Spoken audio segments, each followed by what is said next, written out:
the coloured extended crown and diamond knot, or a 2-pass extended crown and diamond knot. Hello everybody, welcome back. And as you can see here, I've made myself a little knife lanyard.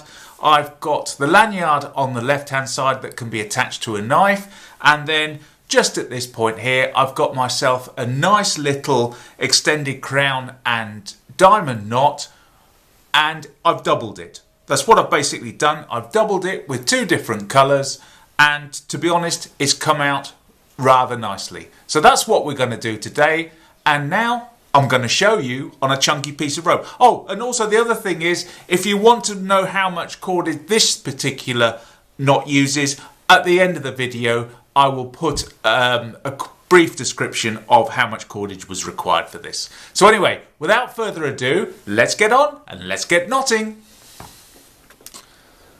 Right, so as you can see, yeah, we're using the chunky cordage again. I've got my cordage in front of me, and the first thing that I'm going to do is centre my cordage, and where I centre it, so here we go, it's centred at that point there, and this is the bit, this piece here, just so you know, this is what attaches to your knife. Now, if say for example you have, like on my Maya chin, I've got enough room here to tie this particular knot off the knife itself and then attach it at a later date using a cow hitch. However, with my Lansky, and I don't know why they do it, but on the Lansky here, it's got the smallest hole in the world, and so therefore I have to feed my cordage through and then tie the knot afterwards. So depending on what your setup is, you either feed it through your knife lanyard first, or if you've got a big enough hole, you can tie this without being attached to the lanyard,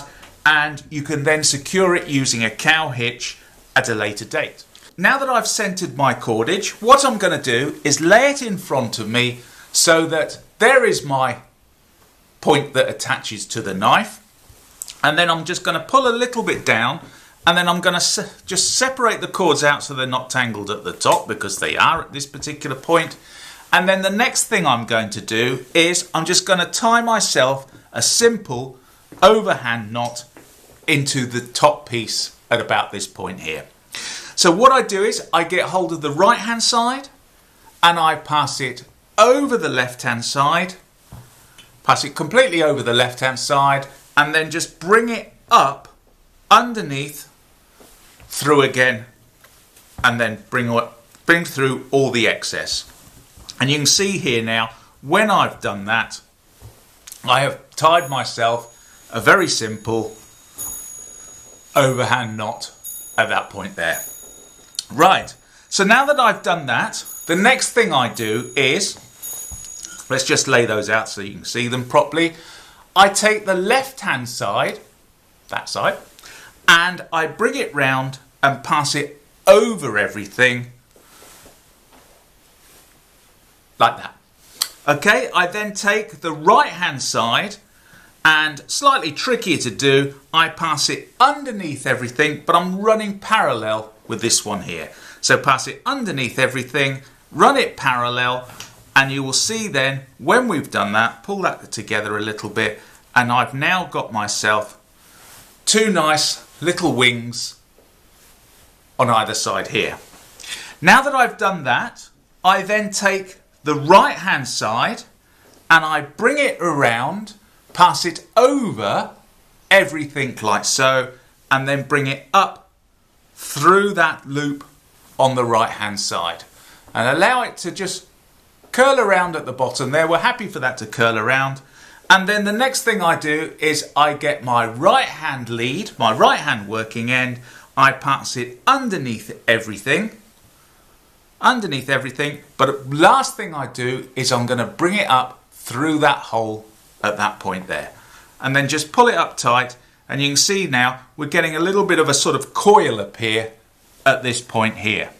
And then once again I do exactly the same again. I take the right hand one and I pass it over everything and then up through that loop at that point there. Just pass it through everything, and then take this right hand, okay, so that is now, that's the one that's just been passed through the top one, that top one there. So the next thing I do is I take the bottom one here and I pass it underneath everything like that, and then bring it up through that left hand loop that we created earlier. And then there we go, we now have that effect. So you can see now here we still have our two butterflies on the right hand side, our wings. And then the final thing that we do, so simple, this is the completion of the knot itself, is at this point here at the very top where those two cross over, separate them out a bit, then take the right hand one, the working end of the right hand one, pass it up through, take the working end of the left hand one and then bring it over everything there, pass it up through at that point there, and then just gently, as I pull up on this, you'll gently see that we get ourselves a, look, it looks a lot like a Turk's head, but the extended crown and diamond is starting to appear here. And so therefore, if that's as far as you want to go, you can stop watching the video and you have now made yourself a nice, and you can see here now, we're getting a nice symmetrical knot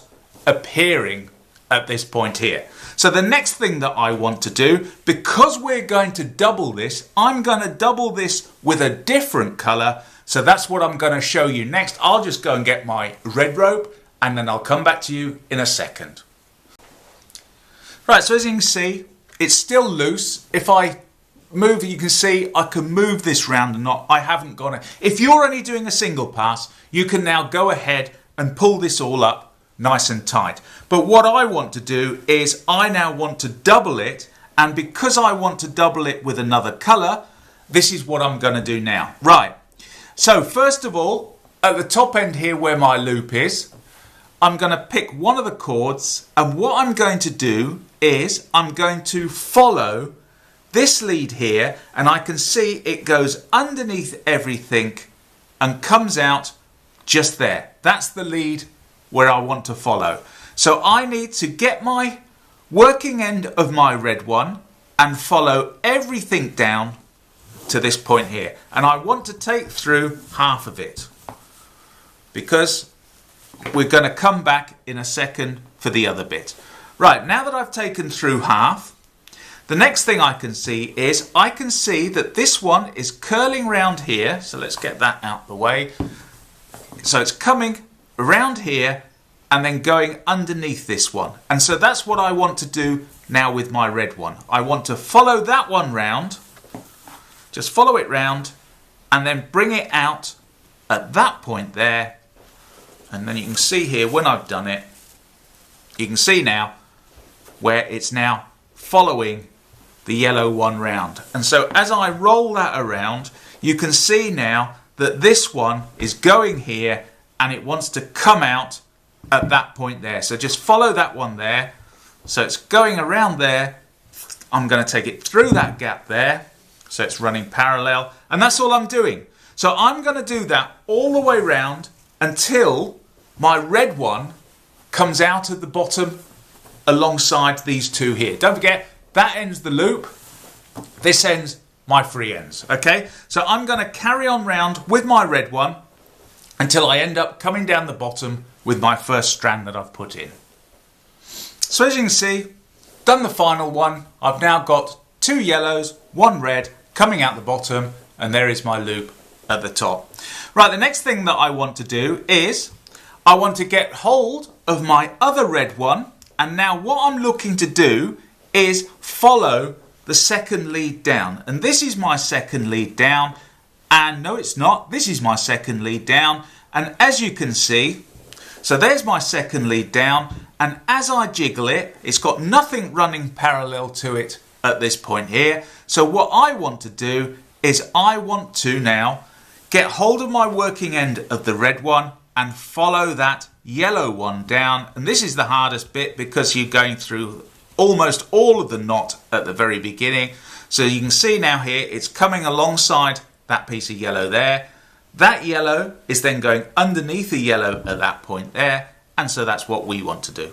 And that's all I'm going to do now, is just take through the excess, because we know it's half of the cordage, take through the excess, and then basically I'm going to work my way round this knot now here, following this one strand that hasn't got a red one next to it. And that's all I'm going to do, and then when I get to the bottom, I'll come and talk to you again. See you in a second. So as you can see, I've been following it around here. This is my final piece at the top here, at this point here.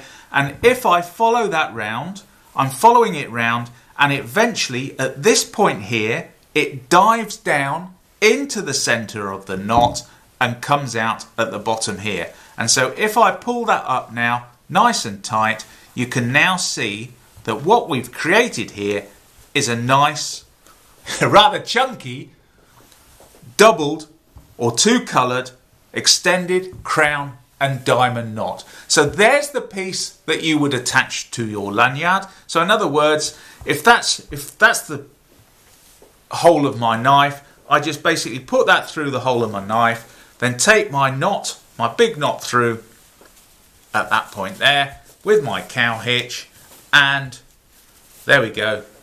It's now attached with a cow hitch to my knife.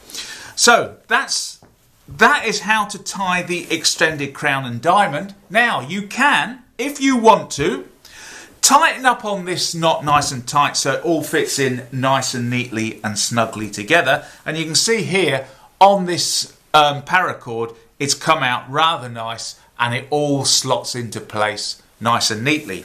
And the other thing that you can do as well here is, now that you've got 4 strands coming out, if you want to, you can cut all 4 strands, depending on what you're using as cordage. You can cut all 4 strands to the length that you want, or stagger it to different lengths.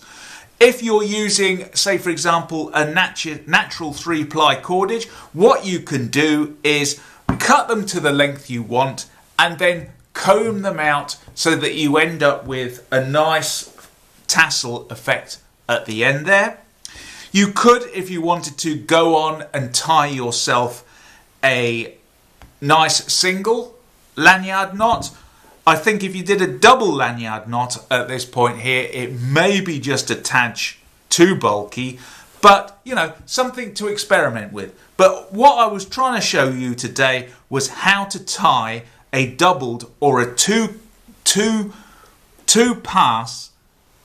a doubled or a 2-coloured extended crown and diamond knot. So anyway, that is it. And like I said, I will put just the rough amount of cordage that you need to use to create yourself just a small little lanyard knot at the end there. If you want to then go on and add to this particular knot, you will then need more cordage so that you can actually add your knots to it. You could even, if you wanted to, I don't know, put another one in that place.